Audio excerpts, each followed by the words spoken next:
The cameras flashed, the crowd froze. And just like that, well, Hollywood had a new obsession. A beloved television icon is gone, but, the secrets he left behind are just coming to light. The question on everyone's mind: what is Malcolm-Jamal Warner's mother hiding? Welcome to StarScope Report. Join us as we uncover Hollywood drama, music industry shakeups, and viral influencer scandals. From red carpet surprises to social media controversies, we dive deep into the stories behind the fame. And today, we are navigating a story that is honestly as heartbreaking as it is legally complex. It's a really profound look at what happens when sudden grief collides with incredibly dense estate law. Exactly. And we are talking directly to you today. We know you're curious about how a private family tragedy suddenly transforms into a fiercely public legal battle. So the mission of today's deep dive is to unpack the shocking $1.2 million lawsuit that is actively tearing a beloved Hollywood family apart. Right, and tearing them apart exactly 1 year after a really devastating loss. Yeah. And here's the core paradox we're looking at today. We have a grieving widow who is being forced to sue her dead husband's mother for back pay, claiming she was acting as his, quote, chief of staff. Which, it sounds absurd on its face, right? Mm-hmm. But as we look closer at the mechanics of this, it reveals a fascinating and honestly somewhat terrifying reality about how wealth is structured in Hollywood. It really does. So we're going to be pulling from court documents, celebrity news reports from TMZ, People, the Atlanta Journal-Constitution, and we're looking at the explosive viral public reactions.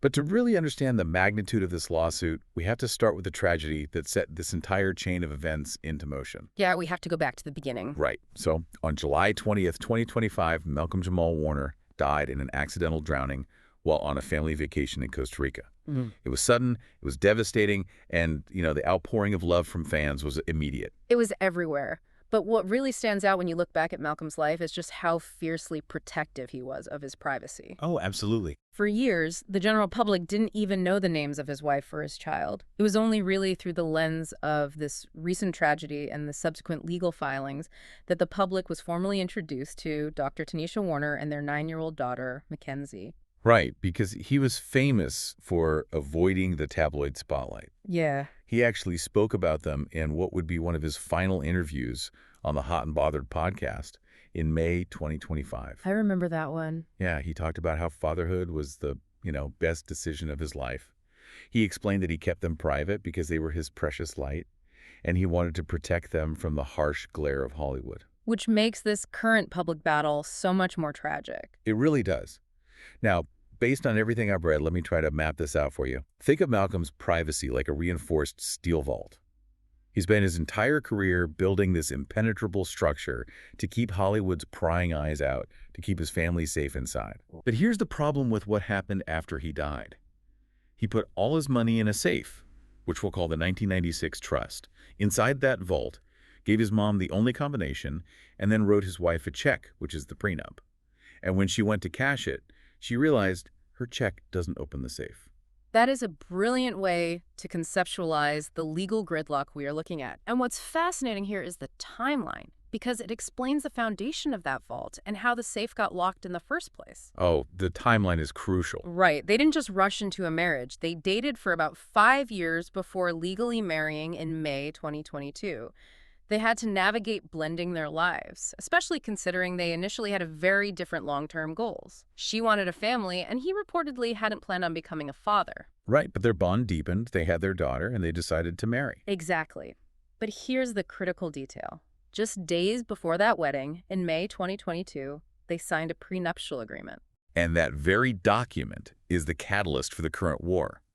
But wait till you hear what that prenup actually contained and why Tenisha says she and her 9-year-old daughter have been left with absolutely nothing. This brings us to the core of the conflict. The widow versus the matriarch.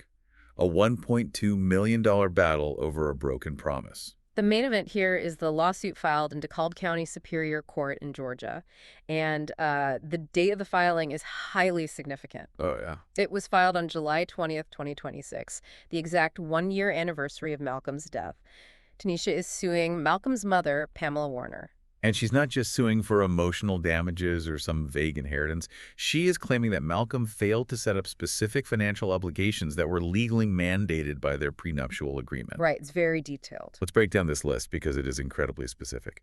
First, she's asking for a $1 million life insurance policy that was supposed to name her as the sole beneficiary, which she alleges he never actually bought or maintained. Correct. It wasn't that the policy was, paid out to someone else. The claim is that the policy simply did not exist at the time of his death.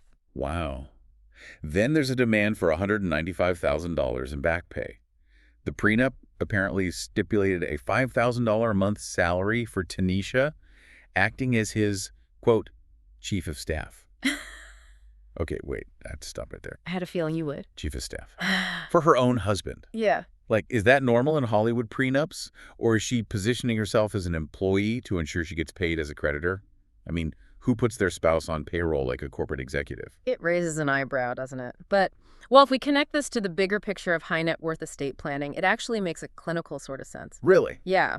In many modern, ultra-wealthy marriages, spouses often take on massive administrative, managerial, or philanthropic roles for the family enterprise. By codifying that labor in a prenup with a specific salary, chief of staff, Tenisha isn't just a wife asking for an allowance, she's a contracted employee. Oh, I see. Under the law, if he didn't pay her that salary, she is positioning herself as a creditor. She is arguing that her late husband signed a labor contract, he died without honoring the financial terms of that contract, and therefore it is a legally binding debt. And in the eyes of estate law, debts to creditors generally must be paid out before any assets can be inherited by anyone else. Okay, that makes sense on paper, but it still feels so cold. And the list of demands doesn't stop there. Next, she's asking for $50,542 for tax-free anniversary payments. Right. Another $30,500 for a Roth IRA contribution. And on top of all that, college funds for their child. Exactly. These aren't arbitrary numbers. They are highly specific contractual obligations. But here is the massive roadblock. Court filings estimate Malcolm's net worth at the time of his death was around $3.4 million, with earnings of about $680,000 a year. However, Tenisha claims his actual probate estate is inadequate to pay this $1.2 million debt. Wait, I need an explain. Like, I'm 5 moment here. How can she just bypass the estate? Sure. Because I thought a trust was a completely separate entity. Like, if he was worth $3.4 million, how is the probate estate empty? Where did the money go? This is where we have to look at how wealth is actually held. When someone dies, the assets strictly in their personal name go through a public court process called probate. Okay. But wealthy individuals rarely keep their biggest assets in their own name. Instead, they create a trust, a separate legal entity, kind of like a corporate lockbox. If you put your house, your bank accounts, and your royalties into that lockbox, those assets don't belong to you anymore. They belong to the trust. Oh, wow. So when you die, your personal probate estate might be practically zero because the trust owns everything. Okay. And because the estate allegedly doesn't have the cash to pay her $1.2 million invoice, she's bypassing the empty probate estate entirely and going directly after the Warner family trust. Precisely. And this is where the history of that trust becomes the battleground. Malcolm set this trust up in 1996. That is nearly 30 years ago. Wow, 1996. Yeah. He was in his mid-20s, the Cosby Show had ended, he was transitioning into adult roles, and he was likely securing his early wealth. Decades before he ever met Tenisha, and long before his daughter Mackenzie was born. Pamela Warner, Malcolm's mother, who was also his longtime business and talent manager, is the successor trustee. Meaning she holds the keys to the lockbox. Exactly. And according to the lawsuit, the terms of that 1996 trust leave everything to Pamela, Malcolm's father, and his half-sister. Tenisha and her daughter are completely omitted. So Tenisha is actively asking the court to block Pamela from distributing any assets from this trust while the case plays out. She is basically trying to freeze the family's money. It is a deliberate and incredibly aggressive legal strategy. Trusts are specifically designed to sit outside of probate court to shield assets from exactly this kind of creditor claim. So Pamela's side is going to fight this hard. Oh, absolutely. The defense, Pamela's side, will likely argue that the 1996 trust was a completely separate legal entity. It was never a party to the 2022 prenup, so the trust isn't bound by those promises. They might argue the obligations were personal to Malcolm and ended when he died. And Tenisha's response? Tenisha's side, however, will counter that a legally binding contract debt doesn't just evaporate upon death. If the trust holds all of Malcolm's assets, the trust must satisfy his debts before anyone inherits a dime. Can a widow legally reach into a 30-year-old family trust to collect a debt from a 3-year-old prenup? Is she a grieving wife? Or legally just a creditor coming to collect? It is a legal labyrinth.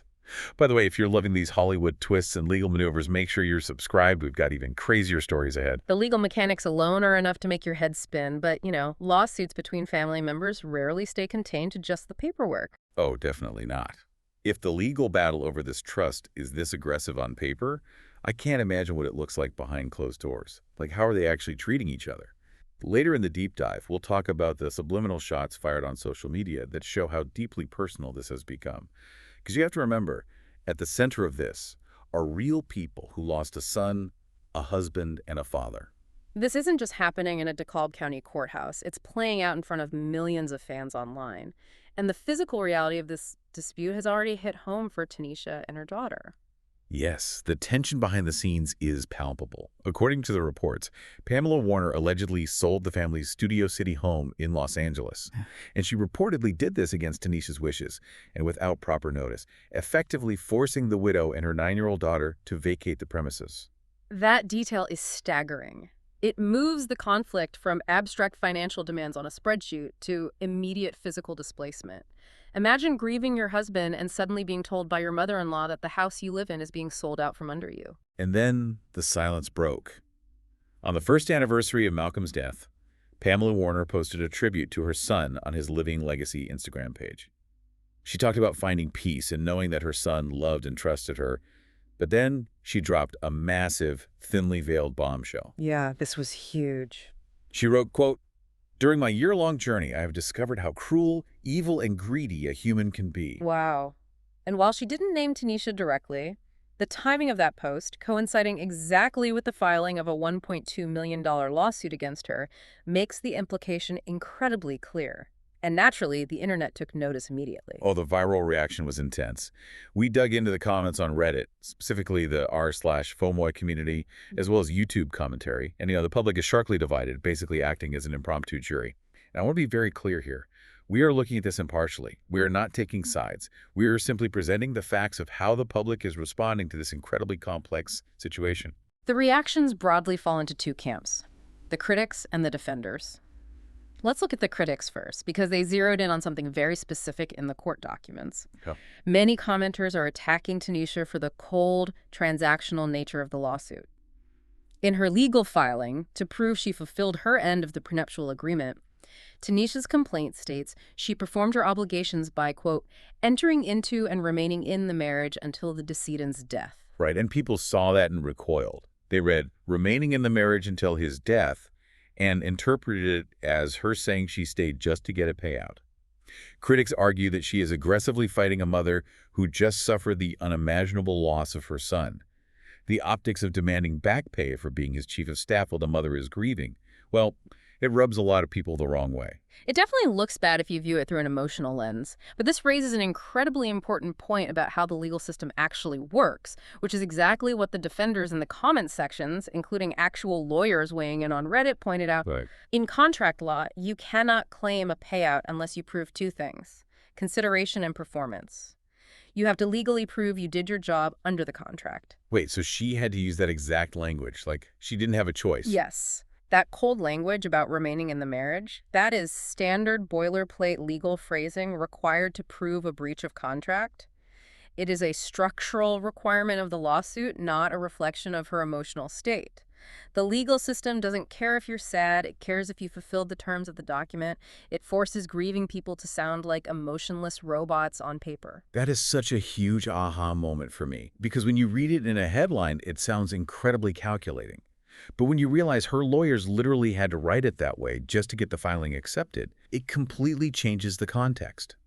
The defenders argue that Tenisha has a fundamental duty to secure her 9-year-old daughter's financial future. Exactly. Tenisha's camp released a statement saying she tried to settle this privately for an entire year to honor his wishes and avoid a public spectacle. Which makes sense. Right. She claims she was forced to sue as a last resort because the statute of limitations to make a claim against the estate was about to expire. She is a single mother now, the sole provider, and she claims Malcolm fully intended to update his 1996 estate plan to include them, but tragically died before he could get the paperwork done. And it's important to view Kenisha's actions holistically, too. She isn't just focused on the lawsuit. She has been actively working to maintain Malcolm's legacy in really positive ways. Yeah, the foundation work. Yes, she recently launched the Warner Family Foundation, which provides scholarships for young artists. She also started an organization called River Plus Ember, which offers seasonal arts toolkits for parents and children.